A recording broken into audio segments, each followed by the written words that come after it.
வணக்கம். நீங்கள் இணைந்திருப்பது உதயன் டிஜிட்டல் வலையொலியின் பிரதான செய்திகளுடன். செய்தி தொகுப்பு உதயன் டிஜிட்டல் செய்தி பிரிவு. செய்திகளுடன் இணைந்திருக்கும் நான் லிஷா தரணீஸ்வரன். யாழ் வடமராட்சி கிழக்கு செம்பியன்பற்று பகுதியில் மீனவர்களிடையே வன்முறை வெடித்துள்ளது. சம்பவம் தொடர்பில் மேலும் தெரிய வருகையில், வடமராட்சி கிழக்கு செம்பியன்பற்று பகுதியில் உளவு இயந்திரம் பாவித்து கரைவலை தொழில் செய்வதற்கு தடை விதிக்கப்பட்டது. இதனை மீறி அங்கு சிலர் உளவு இயந்திரம் பாவித்து கரைவலை தொழில் செய்து வந்தனர். இந்த நிலையில் நேற்றைய தினம் நண்பகல் 12 மணியளவில் செம்பியன்பற்று சென்ட் பிலிப் நேரியால் கடற்றொழிலாளர் சங்க உறுப்பினர்கள் என தம்மை அடையாளப்படுத்திக் கொண்டும் அதுபோதையில் தடிகளுடன் கரைவலை வாடிகளுக்கு சென்ற கும்பல் அங்கிருந்து மீனவர்கள் மீது தாக்குதல் நடாத்தியுள்ளனர். இந்த தாக்குதல் சம்பவத்தில் காயமடைந்த மீனவர் ஒருவர் மருதக்கணி மருத்துவமனையில் அனுமதிக்கப்பட்டு பின்னராக பருத்தித்துறை ஆதார மருத்துவமனைக்கு மாற்றப்பட்டுள்ளார். சம்பவம் தொடர்பாக மருதக்கணி போலீசார் மேலதிக விசாரணைகளை மேற்கொண்டு வருகின்றனர்.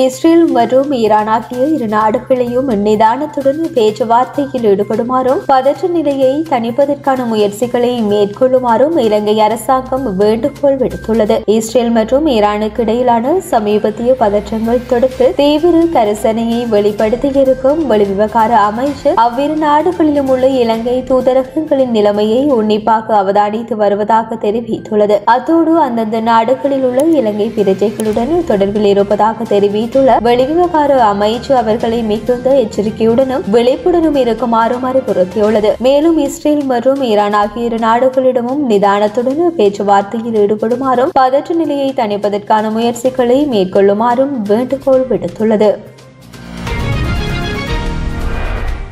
வலி நிவாரணிகள், நுண்ணுயிர் எதிர்ப்பிகள், உயர் இரத்த அழுத்தம், நீரிழிவு நோய் மற்றும் சிறுநீரக நோய்களுக்கான மருந்துகள் உள்ளிட்ட பல அத்தியாவசிய மருந்துகளுக்கு தட்டுப்பாடு ஏற்பட்டுள்ளதாக அரசு மருத்துவ அதிகாரிகள் சங்கம் தெரிவித்துள்ளது. மத்திய மருந்து சேமிப்பு மையத்தில் தற்போது சுமார் 180 அத்தியாவசிய மருந்துகளுக்கு தட்டுப்பாடு நிலவுவதாக அந்தந்த சங்கத்தின் ஊடக பேச்சாளர் மருத்துவர் சமில் விஜயசிங்க தெரிவித்துள்ளார். மேலும் கடந்த பல மாதங்களாக புற்றுநோய் நோயாளிகளுக்கான மருந்துக்கு பெரும் தட்டுப்பாடு நிலவுவதாகவும் இதன் விளைவாக புற்றுநோய் நோயாளிகளுக்கு சிகிச்சை அளிப்பதில் சில வரையறைகள் ஏற்பட்டுள்ளதாகவும் அவர் சுட்டிக்காட்டினார்.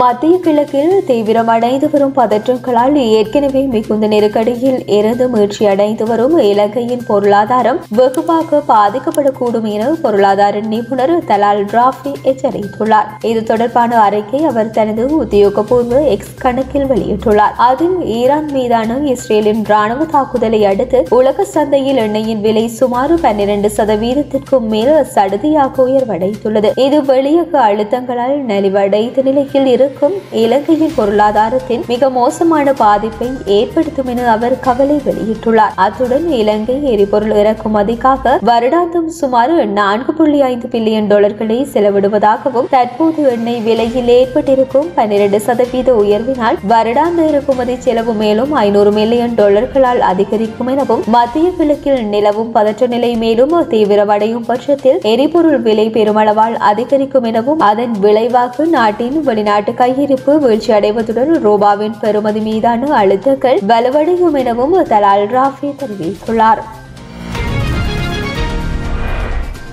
அசாம் முதல்வர் ஹிமந்தா பிஸ்வா சர்மா துப்ரி மாவட்டத்தில் சமீபத்திய மத ரீதியான பதற்றங்களை தொடர்ந்து இரவில் கண்டதும் சுடும் உத்தரவை பிறப்பித்துள்ளார். அசாம் வங்கதேச எல்லையையொட்டிய துப்ரியில் பக்ரீத் பண்டிகைக்கு பின்னராக ஹனுமான் கோவில் அருகே மாட்டுத்தலை கண்டெடுக்கப்பட்ட சம்பவம் மற்றும் கல்வீச்சு போன்ற மத ரீதியிலான தூண்டுதல்கள் அதிகரித்த நிலையில் இந்த முடிவு எடுக்கப்பட்டுள்ளது. இது குறித்து செய்தியாளர்களிடம் பேசிய முதல்வர் பிஸ்வா இரவில் வன்முறையில் ஈடுபடுபவர்கள் யாராக இருந்தாலும் மாலை 6 மணிக்கு மணிக்கு பின்னர் கண்டதும் சுடப்படுவார்கள். சட்டம் ஒழுங்கை மீட்டெடுக்க விரைவு அதிரடிப்படை மற்றும் மத்திய ரிசர்வ் போலீஸ் படை நிலைநிறுத்தப்படுகின்றன. குற்றவாளிகள் மீது ஜாமீனில் வெளிவர முடியாத பிடி வாரண்டுகள் பிறப்பிக்கப்படும். மாட்டு இறைச்சி கடத்தல் மற்றும் வங்கதேச சக்திகளின் தூண்டுதல்களே இந்த பதற்றங்களுக்கு காரணம் என்றும் பொதுமக்கள் மற்றும் வணிகர்கள் சிசிடிவி கேமராக்கள் பொருத்தி ஒத்துழைக்க வேண்டும் என்றும் அவர் வலியுறுத்தியுள்ளார்.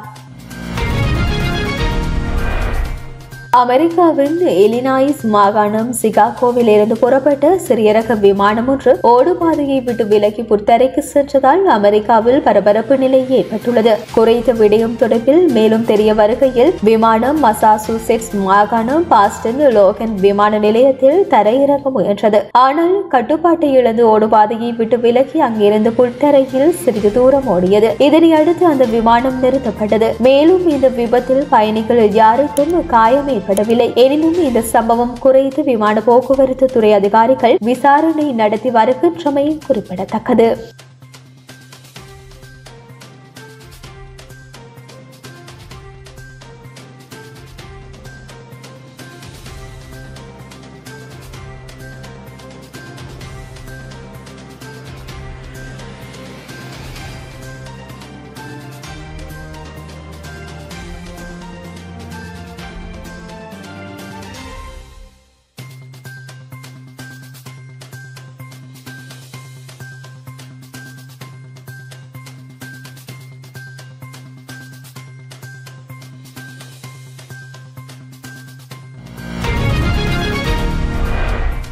குயின்ஸ் கிளப் சாம்பியன்ஷிப் டென்னிஸ் தொடர் லண்டனில் நடந்து வருகின்றது. இதில் பெண்கள் ஒற்றையர் பிரிவு காலிறுதி சுற்றில் அமெரிக்காவின் மேடிசன் ஹீஸ் ரஷ்யாவின் டயானா ஸ்னைடருடன் மோதினார். இதில் சிறப்பாக ஆடிய மேடிசன் ஹீஸ் 2-6, 6-3, 6-4 என்ற செட் கணக்கில் வென்று அரையிறுதிக்கு முன்னேறினார். மற்றொரு போட்டியில் அமெரிக்காவின் அனிசிமோவோ 6-3 என்ற செட் கணக்கில் சக நாட்டு வீராங்கனை எம்மா நவாரோவை வீழ்த்தி அரையிறுதிக்கு முன்னேறினார்.